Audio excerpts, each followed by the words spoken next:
ವೃಷಭ ರಾಶಿ ಮತ್ತು ವೃಷಭ ಲಗ್ನದವರಿಗೆ ಹೊಸ ವರ್ಷದ ಆರ್ಥಿಕ ಶುಭಾಶಯಗಳು. ಆ ದೇವರು ನಿಮಗೆ ಸಕಲ ಸಂಪತ್ತು, ಐಶ್ವರ್ಯ, ಆರೋಗ್ಯಗಳನ್ನ ಕೊಟ್ಟು ಕಾಪಾಡಲಿ ಅಂತ ಹೇಳ್ತಾ ಬನ್ನಿ 2025ರ ನಿಮ್ಮ ವರ್ಷ ಭವಿಷ್ಯವನ್ನು ನೋಡೋಣ. 2025 ನಿಮಗೆ ಪರಿವರ್ತನೆಯ ವರ್ಷ ಅಂತಲೇ ಹೇಳ್ಬೋದು. ಇಲ್ಲಿ ನೀವು ನಿಮ್ಮ ಲುಕ್ಸ್ನಲ್ಲಿ ಅತಿ ದೊಡ್ಡ ಪರಿವರ್ತನೆಯನ್ನು ಮಾಡ್ಕೊಳ್ತೀರಾ ಅಂತಲೇ ಹೇಳ್ಬೋದು. ಸೊ ಇದರಿಂದಾಗಿ ಇಲ್ಲ ನಿಮ್ಮ ಸಹವರ್ತಿಗಳಾಗಿರ್ಬೋದು ಅಥವಾ ನಿಮ್ಮ ಮನೆಯವರಾಗಿರ್ಬೋದು ಇದರಿಂದ ಸ್ವಲ್ಪ ಶಾಕ್ ಆಗುವಂತಹ ಪರಿಸ್ಥಿತಿಯನ್ನು ನೋಡ್ತಾರೆ ಅಂತಲೇ ಹೇಳ್ಬೋದು. ಸೊ ಇದು ನಿಮಗೆ ಪಾಸಿಟಿವ್ ರಿಸಲ್ಟನ್ನು ನಿಮ್ಮ ಲುಕ್ಸ್ನಲ್ಲಿ ನೀವು ತರ್ತೀರಾ ಅಂತಲೇ ಹೇಳ್ಬೋದು. ಇದಲ್ಲದೆ ನಿಮ್ಮ ಯೋಚನೆಯು ಸಹಿತ ಈ ವರ್ಷ ಅತ್ಯಂತ ಹೆಚ್ಚು ಪಾಸಿಟಿವ್ ಆಗಿರುತ್ತೆ ಅಂತಲೇ ಹೇಳ್ಬೋದು. ಇದಲ್ಲದೆ ಈ ವರ್ಷ ನಿಮಗೆ ತುಂಬ ವಿಚಾರಗಳಲ್ಲಿ ಹೆಚ್ಚು ಬದಲಾವಣೆಯ ವರ್ಷ ಅಂತಲೇ ಹೇಳ್ಬೋದು. ಅತ್ಯಂತ ಪಾಸಿಟಿವ್ ಆದಂತಹ ರಿಸಲ್ಟ್ ನಿಮಗೆ ನಿಮ್ಮ ಬದಲಾವಣೆಯಲ್ಲಿ ಕಾಣುತ್ತೆ ಅಂತಲೇ ಹೇಳ್ಬೋದು.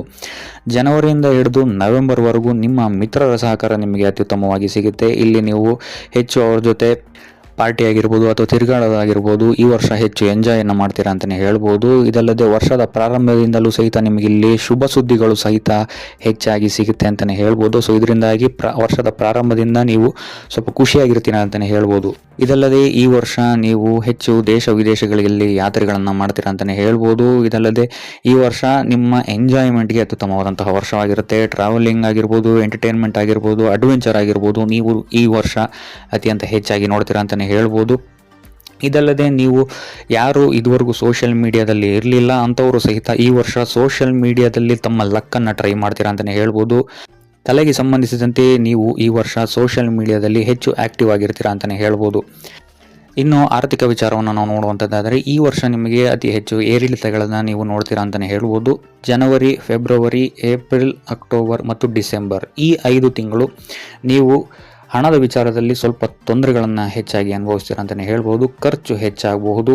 ಈ ಟೈಮಲ್ಲಿ ವಾಹನ, ಸಂತಾನಕ್ಕೆ ಸಂಬಂಧಿಸಿದಂತೆ ನಿಮಗಿಲ್ಲಿ ಧನಹಾನಿಯಾಗುವಂತಹ ಅಥವಾ ಖರ್ಚುಗಳು ಹೆಚ್ಚಾಗುವಂತಹ ಸಾಧ್ಯತೆ ಇದೆ ಅಂತಲೇ ಹೇಳ್ಬೋದು. ಇದನ್ನು ಹೊರತುಪಡಿಸಿ ಮೇಯಿಂದ ಹಿಡಿದು ಸೆಪ್ಟೆಂಬರ್ವರೆಗೆ ನಿಮಗೆ ಅತ್ಯುತ್ತಮವಾದಂತಹ ಸಮಯವಾಗಿರುತ್ತೆ. ಆರ್ಥಿಕ ದೃಷ್ಟಿಕೋನದಿಂದ ಧನಲಾಭ ಈ ಟೈಮಲ್ಲಿ ಅತ್ಯಂತ ಹೆಚ್ಚಾಗಿರುತ್ತೆ ಅಂತಲೇ ಹೇಳ್ಬೋದು. ಆದರೆ ಈ ಪೂರ್ತಿ ವರ್ಷ ನಿಮಗೆ ಸ್ವಲ್ಪ ಸೇವಿಂಗ್ಸಲ್ಲಿ ಸ್ವಲ್ಪ ಸಮಸ್ಯೆ ಆಗ್ಬೋದು.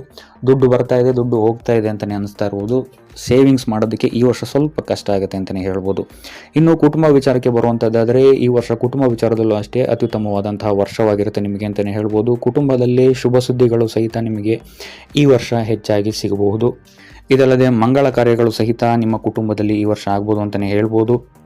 ಫೆಬ್ರವರಿಯಿಂದ ಹಿಡಿದು ಡಿಸೆಂಬರ್ವರೆಗೂ ಕುಟುಂಬ ವಿಚಾರದಲ್ಲಿ ನಿಮಗೆ ಧನಲಾಭವಾಗುವಂತಹ ಸಾಧ್ಯತೆ ಹೆಚ್ಚಾಗಿದೆ ಅಂತಲೇ ಹೇಳ್ಬೋದು. ಇದಲ್ಲದೆ ಕುಟುಂಬದವರು ಈ ವರ್ಷ ವಾಹನ ಖರೀದಿ ಅಥವಾ ಪ್ರಾಣಿಯನ್ನು ಸಾಕುವಂತಹ ಯೋಗವು ಸಹಿತ ನಿಮಗೆ ಈ ವರ್ಷ ಇದೆ ಅಂತಲೇ ಹೇಳ್ಬೋದು.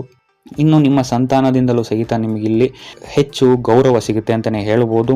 ಮತ್ತು ನಿಮ್ಮ ಮಕ್ಕಳು ಆ್ಯಕ್ಟಿವಿಟೀಸ್ಗಳಲ್ಲಿ ಅವಾರ್ಡ್ಸ್ಗಳನ್ನು ತರೋದ್ರಿಂದಾಗಿ ಇಲ್ಲಿ ನಿಮಗೆ ಸ್ವಲ್ಪ ಅವರ ಮೇಲೆ ಗರ್ವ ಉಂಟಾಗುತ್ತೆ ಅಂತಲೇ ಹೇಳ್ಬೋದು. ಇನ್ನು ಜೂನ್ ಮತ್ತು ಜುಲೈ ತಿಂಗಳಲ್ಲಿ ನಿಮ್ಮ ಸಂತಾನದ ಆರೋಗ್ಯದ ಬಗ್ಗೆ ಸ್ವಲ್ಪ ಎಚ್ಚರಿಕೆಯನ್ನು ವಹಿಸಬೇಕಾಗುತ್ತೆ. ಇದನ್ನು ಹೊರತುಪಡಿಸಿದರೆ ವಿದ್ಯಾರ್ಥಿಗಳಿಗೆ ಈ ವರ್ಷ ಅತ್ಯುತ್ತಮವಾದಂತಹ ವರ್ಷವಾಗಿರುತ್ತೆ. ಅಚೀವ್ಮೆಂಟ್ನ ವರ್ಷವಾಗಿರುತ್ತೆ ಅಂತಲೇ ಹೇಳ್ಬೋದು. ಸರ್ಕಾರಿ ಕೆಲಸಕ್ಕೆ ಏನಾದ್ರು ಟ್ರೈ ಮಾಡ್ತಾ ಇದ್ದೀರಾ ಅಂತ ಹೇಳಿದ್ರೆ ಈ ವರ್ಷ ನಿಮಗೆ ಪಾಸಿಟಿವ್ ರಿಸಲ್ಟ್ ಸಿಗುತ್ತೆ ಅಂತಲೇ ಹೇಳ್ಬೋದು. ಇದಲ್ಲದೆ ಹೆಚ್ಚು ಅಂಕವನ್ನು ಸಹಿತ ನೀವು ಈ ವರ್ಷ ಪಡಿತೀರಾ ಅಂತಲೇ ಹೇಳ್ಬೋದು. ಏಪ್ರಿಲಿಂದ ಹಿಡಿದು ಡಿಸೆಂಬರ್ವರೆಗೂ ಸ್ಟೂಡೆಂಟ್ಸ್ಗಳಿಗೆ ಅತ್ಯುತ್ತಮವಾದಂತಹ ಸಮಯವಾಗಿರುತ್ತೆ.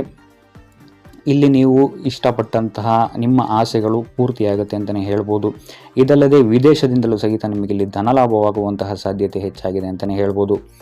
ಇನ್ನು ದಾಂಪತ್ಯ ವಿಚಾರಕ್ಕೆ ಸಂಬಂಧಿಸಿದಂತೆ ಫೆಬ್ರವರಿಯಿಂದ ಹಿಡಿದು ಡಿಸೆಂಬರ್ವರೆಗೂ ಮಂಗಳನ ಗೋಚಾರ ನಿಮಗಿಲ್ಲಿ ಅತ್ಯಂತ ಶುಭಪ್ರಾಯವಾಗಿರುತ್ತೆ ಅಂತಲೇ ಹೇಳ್ಬೋದು. ಆದರೆ ಜನವರಿಯಿಂದ ಹಿಡಿದು ಮಾರ್ಚ್ ತನಕ ಸ್ವಲ್ಪ ನಿಮ್ಮ ದಾಂಪತ್ಯ ಜೀವನದಲ್ಲಿ ಅಥವಾ ಪ್ರೇಮ ಜೀವನದಲ್ಲಿ ಸ್ವಲ್ಪ ಇರುಸು ಮುರುಸು ಉಂಟಾದರೂ ಸಹಿತ ನಿಮ್ಮ ಪಾರ್ಟ್ನರ್ಗೆ ಇಲ್ಲಿ ಅವರ ಕರಿಯರ್ಗೆ ಸಂಬಂಧಿಸಿದಂತೆ ಲಾಭವಾಗುವಂತಹ ಸಾಧ್ಯತೆ ಇದೆ ಅಂತಲೇ ಹೇಳ್ಬೋದು. ಆಕಸ್ಮಿಕ ಧನಲಾಭವಾಗುವಂತಹ ಸಾಧ್ಯತೆಯು ಸಹಿತ ನಿಮ್ಮ ಪಾರ್ಟ್ನರ್ಗೆ ಇದೆ ಅಂತಲೇ ಹೇಳ್ಬೋದು. ಇದಲ್ಲದೆ ಅವರ ಹೆಲ್ತ್ ವಿಚಾರದಲ್ಲೂ ಸ್ವಲ್ಪ ಇಶ್ಯೂಗಳು ನಿಮಗೆ ಜನವರಿಯಿಂದ ಹಿಡಿದು ಮಾರ್ಚ್ ತನಕ ಕಾಣಕ್ಕೆ ಸಿಗ್ಬೋದು. ತದನಂತರ ಏಪ್ರಿಲ್ನ ನಂತರ ಇದೆಲ್ಲ ಬದಲಾಗುತ್ತೆ ಅಂತಲೇ ಹೇಳ್ಬೋದು. ಡಿಸೆಂಬರ್ವರೆಗೂ ಅತ್ಯಂತ ಶುಭದಾಯಕವಾದಂತಹ ಕಾಲವಾಗಿರುತ್ತೆ ಏಪ್ರಿಲಿಂದ ಹಿಡಿದು ಡಿಸೆಂಬರ್ವರೆಗೂ. ಇದಲ್ಲದೆ ನಿಮ್ಮ ಸಂಗಾತಿಗೆ ವಾಹನ ಯೋಗವು ಸಹಿತ ಈ ವರ್ಷ ಇದೆ ಅಂತಲೇ ಹೇಳ್ಬೋದು. ಏಪ್ರಿಲ್ನ ನಂತರ ಸಿಂಗಲ್ ಆಗಿ ಏನಾದ್ರು ನೀವು ಇದ್ದೀರಾ ಅಂತ ಹೇಳಿದರೆ ಏಪ್ರಿಲ್ನ ನಂತರ ನಿಮಗೆ ಇಲ್ಲಿ ಮದುವೆ ಯೋಗವು ಸಹಿತ ಇದೆ ಅಂತಲೇ ಹೇಳ್ಬೋದು. ಇನ್ನು ಇದಲ್ಲದೆ ನಿಮ್ಮ ಪಾರ್ಟ್ನರ್ಗೆ ದೇಶ ವಿದೇಶದಿಂದ ಇಲ್ಲಿ ಈ ವರ್ಷ ಏಪ್ರಿಲ್ನ ನಂತರ ಅತಿ ಹೆಚ್ಚು ಲಾಭವನ್ನು ನೋಡ್ತಾರೆ ಅಂತಲೇ ಹೇಳ್ಬೋದು. ಇದಲ್ಲದೆ ವಿದೇಶಕ್ಕೆ ಹೋಗುವಂತಹ ಅವಕಾಶಗಳು ಸಹಿತ ನಿಮಗಿಲ್ಲಿ ಒದಗಿ ಬರಬಹುದು. ಇನ್ನು ವ್ಯಾಪಾರಕ್ಕೆ ಸಂಬಂಧಿಸಿದಂತೆ ಈ ವರ್ಷ ನೀವು ನೆನಪಿಡುವಂತಹ ವರ್ಷವಾಗಿರುತ್ತೆ ಅಂತಲೇ ಹೇಳ್ಬೋದು. ಐತಿಹಾಸಿಕವಾದಂತಹ ದೊಡ್ಡ ದೊಡ್ಡ ಆಪರ್ಚುನಿಟೀಸ್ಗಳು ನಿಮಗೆ ಈ ವರ್ಷ ಸಿಗುತ್ತೆ ಅಂತಲೇ ಹೇಳ್ಬೋದು. ಇದಲ್ಲದೆ ನೀವೇನಾದರೂ MNCಯಲ್ಲಿ ಏನಾದರೂ ಕೆಲಸ ಮಾಡ್ತಾ ಇದ್ದೀರಾ ಅಂತ ಹೇಳಿದ್ರು ಸಹಿತ ನಿಮಗಿಲ್ಲಿ ದೊಡ್ಡ ಡೆಸಿಗ್ನೇಷನ್ಗಳು ಸಿಗುವಂತಹ ಸಾಧ್ಯತೆ ಇದೆ ಅಂತಲೇ ಹೇಳ್ಬೋದು. ಇದಲ್ಲದೆ ಮ್ಯಾನೇಜ್ಮೆಂಟಿಂದಾಗಿ ನಿಮಗಿಲ್ಲಿ ದೊಡ್ಡ ಟೀಮ್ ನಿಮ್ಮ ಅಂಡರ್ಗೆ ಬರುವಂತಹ ಸಾಧ್ಯತೆ ಇದೆ ಅಂತಲೇ ಹೇಳ್ಬೋದು. ಇನ್ನು ನೀವೇನಾದರೂ ವ್ಯಾಪಾರ ಮಾಡ್ತಾ ಇದ್ದೀರಾ ಅಂತ ಹೇಳಿದ್ರು ಸಹಿತ ಈ ವರ್ಷ ನೀವು ದೊಡ್ಡ ದೊಡ್ಡ ಕಂಪನಿಗಳ ಜೊತೆ ಟೈಅಪ್ಸ್ಗಳು ಮಾಡ್ಬೋದು ಅಂತಲೇ ಹೇಳ್ಬೋದು. ಇದಲ್ಲದೆ ವಿದೇಶಕ್ಕೆ ಸಂಬಂಧಿಸಿದಂತೆ ನಿಮಗಿಲ್ಲಿ ಅತಿ ಹೆಚ್ಚು ಲಾಭವನ್ನು ನೀವು ನೋಡ್ತೀರಾ ಅಂತಲೇ ಹೇಳ್ಬೋದು. ಇನ್ನು ಇದಲ್ಲದೆ ಶನಿ 10ನೇ ಮನೆಯಲ್ಲಿರೋದ್ರಿಂದಾಗಿ ಇಲ್ಲಿ ನಿಮಗೆ ಭಾಗ್ಯದ ಸಪೋರ್ಟ್ ಅತಿ ಹೆಚ್ಚು ಸಿಗುತ್ತೆ ಈ ಫೀಲ್ಡ್ಗಳಲ್ಲಿ ಅಂತ ಹೇಳ್ಬೋದು. ಮೊದಲನೇದಾಗಿ ಸೋಷಿಯಲ್ ಮೀಡಿಯಾ ಅಥವಾ ಕಲೆಗೆ ಸಂಬಂಧಿಸಿದಂತೆ, ಸಂಗೀತ ಆಗಿರ್ಬೋದು, ಕಬ್ಬಿಣಕ್ಕೆ ಸಂಬಂಧಿಸಿದಂತೆ ಅಥವಾ ಟೂಲ್ಸ್ಗಳಿಗೆ ಸಂಬಂಧಿಸಿದಂತೆ ಅಥವಾ ಗಾಡಿಗೆ ಸಂಬಂಧಿಸಿದಂತೆ ಅಥವಾ ವಕೀಲ ವೃತ್ತಿಯಲ್ಲಿ ಏನಾದ್ರು ನೀವು ಇದ್ದೀರಾ ಅಂತ ಹೇಳಿದರೆ, ಫಿಲ್ಮ್ ಆಗಿರ್ಬೋದು, ಆ್ಯಕ್ಟಿಂಗ್ ಆಗಿರ್ಬೋದು, ಬಿಲ್ಡರ್ಗಳಾಗಿರ್ಬೋದು ಅಥವಾ ಕಾಂಟ್ರಾಕ್ಟರ್ಸ್ಗಳಾಗಿರ್ಬೋದು, ಈ ವರ್ಷ ನಿಮಗಿಲ್ಲಿ ಶನಿಯ ಸಪೋರ್ಟ್ ಅತಿ ಹೆಚ್ಚು ಸಿಗುತ್ತೆ ಅಂತಲೇ ಹೇಳ್ಬೋದು. ಸೊ ಇದರಿಂದಾಗಿ ಇಲ್ಲಿ ನಿಮಗೆ ಭಾಗ್ಯದ ಸಪೋರ್ಟ್ ಅತಿ ಹೆಚ್ಚಾಗಿ ಈ ವರ್ಷ ಈ ವರ್ಕ್ ಫೀಲ್ಡಲ್ಲಿರುವಂಥವ್ರಿಗೆ ಹೆಚ್ಚಾಗಿ ಸಿಗುತ್ತೆ ಅಂತಲೇ ಹೇಳ್ಬೋದು. ಇದಲ್ಲದೆ ದೊಡ್ಡ ಧನಲಾಭವಾಗುವಂತಹ ಸಾಧ್ಯತೆಯು ಸಹಿತ ಇಲ್ಲಿ ನಿಮಗೆ ಸಿಗುತ್ತೆ ಅಂತಲೇ ಹೇಳ್ಬೋದು. ಅದಲ್ಲದೆ ನೀವಿರುವಂತಹ ಕೆಲಸದಲ್ಲೇ ನಿಮಗಿಲ್ಲಿ ದೊಡ್ಡ ದೊಡ್ಡ ಆಪರ್ಚುನಿಟೀಸ್ಗಳು ಸಹಿತ ಹೆಚ್ಚಾಗಿ ಸಿಗುತ್ತೆ ಅಂತಲೇ ಹೇಳ್ಬೋದು. ಇನ್ನು ರಾಹು ಸಹಿತ ನಿಮಗಿಲ್ಲಿ ಲಾಭ ಸ್ಥಾನದಲ್ಲಿರೋದ್ರಿಂದಾಗಿ ಇಲ್ಲಿ ನಿಮಗೆ ಸ್ವರ್ಣ ಯೋಗವು ಸಹಿತ ಈ ವರ್ಷ ನಿಮಗೆ ಸಿಗುತ್ತೆ ಅಂತಲೇ ಹೇಳ್ಬೋದು. ರಾಹುವಿನ ಪ್ರಭಾವದಿಂದಾಗಿ ಫೆಬ್ರವರಿಯಿಂದ ಹಿಡಿದು ಡಿಸೆಂಬರ್ ತನಕ ಇಲ್ಲಿ ನಿಮಗೆ ರಾಹುವಿನ ಗೋಚಾರ ನಿಮ್ಮ ಇನ್ವೆಸ್ಟ್ಮೆಂಟ್ಗಳಿಗೆ ಅತಿ ಹೆಚ್ಚು ಲಾಭವನ್ನು ತಂದುಕೊಡುತ್ತೆ ಅಂತಲೇ ಹೇಳ್ಬೋದು.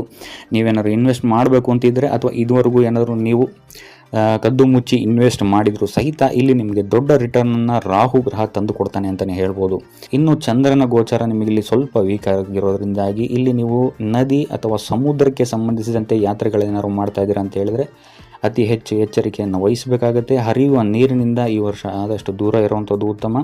ಇದಲ್ಲದೆ ಕುಡಿತದಿಂದಲೂ ಸಹಿತ ಈ ವರ್ಷ ದೂರ ಇರುವಂಥದ್ದು ಉತ್ತಮವಾಗಿರುತ್ತೆ. ಯಾಕಂತ ಹೇಳಿದ್ರೆ ಫ್ರೆಂಡ್ಸ್ಗಳ ಸಹಕಾರ ಈ ವರ್ಷ ಹೆಚ್ಚಾಗಿರೋದ್ರಿಂದಾಗಿ ಪಾರ್ಟಿ ಗೀಟಿ ಅಂತ ಈ ವರ್ಷ ತುಂಬ ನಿಮಗೆ ಫಂಕ್ಷನ್ಸ್ಗಳು ಅಟೆಂಡ್ ಮಾಡಬೇಕಾಗಿ ಬರಬಹುದು. ಸೊ ಆದ್ದರಿಂದಾಗಿ ಈ ಕುಡಿತ ನಿಮ್ಮ ಗ್ರೋತ್ ಕಡೆಗೆ ತೊಗೊಂಡು ಹೋಗೋದೇ ನಿಮ್ಮ ಗ್ರೋತ್ಗೆ ಅಡ್ಡಿಯನ್ನು ಸಹಿತ ಉಂಟು ಮಾಡಬಹುದು. ಸೊ ಆದ್ದರಿಂದಾಗಿ ಕುಡಿತ ಮತ್ತು ನೀರಿನಿಂದ ಈ ವರ್ಷ ಆದಷ್ಟು ದೂರವಿರಿ. ಒಟ್ಟಾರೆಯಾಗಿ ನೋಡುವಂಥದ್ದಾದರೆ ವೃಷಭ ರಾಶಿಯವರಿಗೆ ಈ ವರ್ಷ ಅತ್ಯುತ್ತಮವಾದಂತಹ ಫಲವನ್ನು 2025 ತಂದುಕೊಡುತ್ತೆ ಅಂತಲೇ ಹೇಳ್ಬೋದು. ಸೊ ಇದಾಗಿತ್ತು ವೃಷಭ ರಾಶಿಯವರ 2025 ವರ್ಷ ಭವಿಷ್ಯ.